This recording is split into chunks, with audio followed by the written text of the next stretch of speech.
बहुत सारे स्टूडेंट्स जेके बोस की 60% स्कीम को लेके अभी भी कंफ्यूज है कि क्या उन्हें 40 मार्क्स वहीं से दिए जाएंगे या वो जितना 60 मार्क्स से अटेम्प्ट करेंगे उतना ही उनको 40 से मिलने वाला है। आज हम इस वीडियो में इन्हीं सवालों का जवाब देंगे। मैं हूं आपका ऑनलाइन ट्यूटर समीर वानी और चलिए शुरू करते हैं।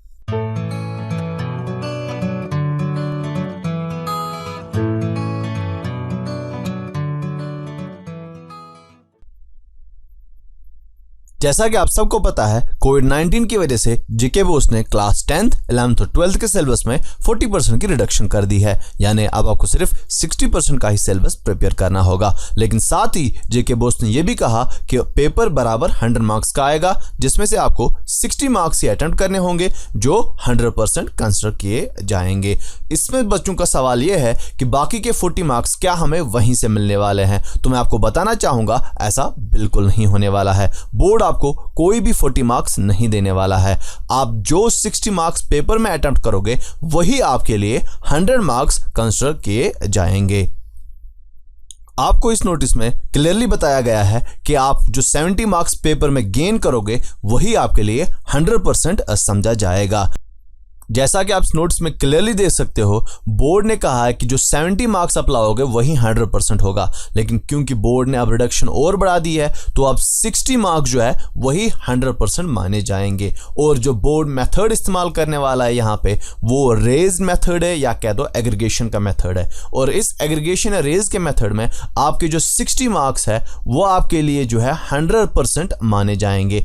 इसमें से कुछ बच्चों का सवाल यह है कि अगर हम 60% ना ला सके, 50 लाए, 40 लाए तो हमारे लिए क्या होगा? उसके लिए मैं आपको बता दूं, अगर 60 मार्क्स 100% होते हैं तो एक मार्क जो है वो होगा बराबर 100/60, यानी वो होगा अराउंड 1.66%। तो मान लीजिए किसी बच्चे ने जो है 50 मार्क्स लाए, ठीक है, उसके 10 मार्क्स गिर गए तो 50 मार्क्स जो है वो होंगे बराबर 50 इंटू 1.66%, यानी वो हो गए अराउंड 83%। ठीक है, 10 मार्क्स गिनने पे जो है आपकी परसेंटेज ड्रॉप होके 83% आएगी।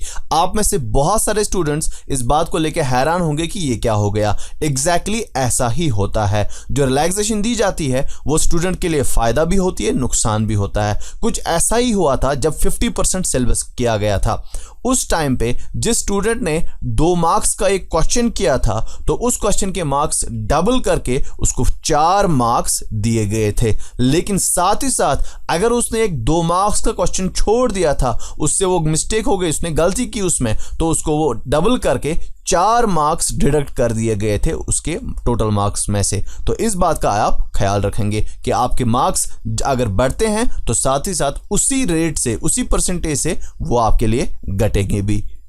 यानी बोर्ड जो मेथड यूज करने वाला है वो कुछ यूं है कि अगर आपने 1 मार्क का क्वेश्चन किया हुआ है तो वह उसके बदले आपको 1.66 मार्क्स दे देंगे। और अगर आपने 1 मार्क का क्वेश्चन छोड़ दिया है तो वो उसके बदले आपके मार्क्स में से 1.66 मार्क्स डिडक्ट कर लेंगे। ये बोर्ड की तरीकाकार है जिससे वो जो है आपके 60% को रेज करके 100% बना देंगे।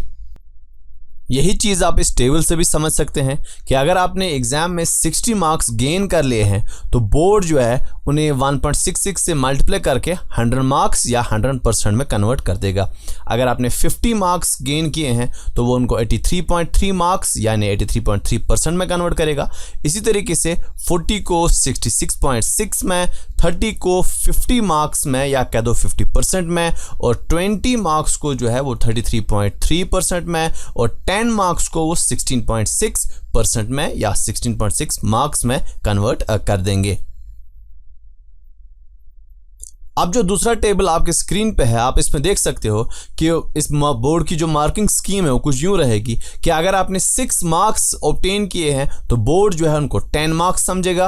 अगर आपने 12 मार्क्स ऑब्टेन किए हैं तो बोर्ड उनको 20 मार्क्स समझेगा। अगर आपने 18 ऑब्टेन किए हैं तो 30 माने जाएंगे। 24, 40, 30 मार्क्स ऑब्टेन किए हैं तो बोर्ड उनको 50 मार्क्स मानेगा। और इसी तरीके से जो है अगर आपने 54 मार्क्स ऑब्टेन किए हैं बोर्ड उनको रेज करके 90 मार्क्स मान लेगा। और आपने 60 मार्क्स गेन किए हैं तो बोर्ड उनको रेज अप करके जो है 100 मार्क्स मान लेगा। मैंने यहाँ पे एक छोटी सी फॉर्मूला बनाई है जिसमें से आपकी एक्सपेक्टेड परसेंटेज जो है वो कैलकुलेट की जा सकती है।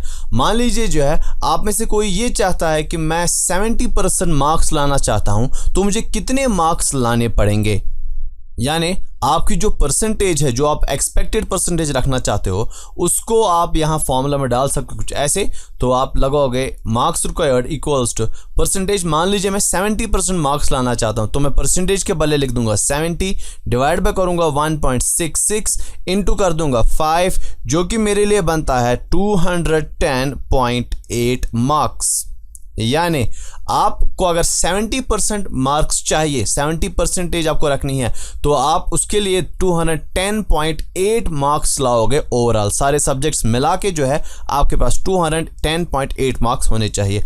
आप जो भी परसेंटेज एक्सपेक्टेड है करते हो, आप यहाँ पे वो डाल के अपने लिए फॉर्मूला निकाल सकते हो। अब सवाल यह है कि अगर बोर्ड वहां से 40 मार्क्स नहीं दे रहा है तो फिर रिलैक्सेशन किस में है? रिलैक्सेशन आपको सिलेबस में दी गई है, यानी जो है आप कोई भी 60% प्रिपेयर कर सकते हो और 40% आप ड्रॉप कर सकते हो। अब इसको करने के दो तरीके हैं। पहला मेथड उन स्टूडेंट्स के लिए अच्छा है जिन्होंने स्टार्टिंग से ही प्रिपरेशन करनी स्टार्ट की थी और हर सब्जेक्ट में से थोड़ा थोड़ा प्रिपेयर किया था। मान लीजिए जो है किसी स्टूडेंट ने प्रोज में भी कुछ पोर्शन किया था, पोइट्री में भी, शॉर्ट स्टोरीज में भी, प्ले में भी, राइटिंग स्किल्स में भी, ग्रामर में भी। तो वो क्या करेगा, वो हर किसी में से कुछ कुछ क्वेश्चन करके ओवरऑल में अपने लिए 60 मार्क्स गेन कर देगा, जो बाद में उसके लिए 100% बन जाएंगे। या फिजिक्स में भी कुछ मार्क्स करेगा, केमिस्ट्री में भी कुछ मार्क्स, बायो में भी, ओवरऑल जो है उसके लिए 60% बनेगा और वो 100 मार्क्स के साथ पास आउट कर लेगा। सेकंड मेथड जो है उन स्टूडेंट्स के लिए अच्छा है जिन्होंने लेट प्रिपरेशन की। वो क्या कर सकते हैं, वो एक कंप्लीट पोर्शन ही छोड़ सकते हैं। मान लीजिए इसमें इंग्लिश में वो 19 मार्क्स का प्रोज और 21 मार्क्स की पोएट्री, तो ओवरऑल में हो गए 40 मार्क्स। वो इन दोनों को कंप्लीटली ही लीव कर सकता है और बाकी के पोर्शंस पढ़ सकता है। या मैथ्स में भी जो है वो कंप्लीट चैप्टर्स ऐसे ही छोड़ देगा। या फिर एसएसटी की तरफ आए तो यहां आपको जो 60% अचीव करना है, 60% वो 90 का 60% है, 100 का नहीं, क्योंकि इसमें जो इंटरनल्स आपके होते हैं वो 10 मार्क्स के होते हैं, तो इसलिए इंटरनल्स डिडक्ट हो जाते हैं। तो आपको जब 90 का 60% निकाला जाता है, 60% ऑफ 90 जब निकाला जाता है तो वो हो गया 54, यानी एसएसटी में आपको सिर्फ 54 मार्क्स लाने हैं। अब ये 54 मार्क्स आप कैसे अचीव करोगे वो आप पे डिपेंड है। आप क्या कर सकते हो, आप हिस्ट्री पढ़ सकते हो, जियो पढ़ सकते हो, तो हो गए 50 मार्क्स, और 4 मार्क्स आप जो है डिजास्टर मैनेजमेंट से ले सकते हो, तो हो गए आपके 54 मार्क्स। और जियोग्राफी या पॉलिटिकल साइंस का कंप्लीटली ही लीव कर सकते हो।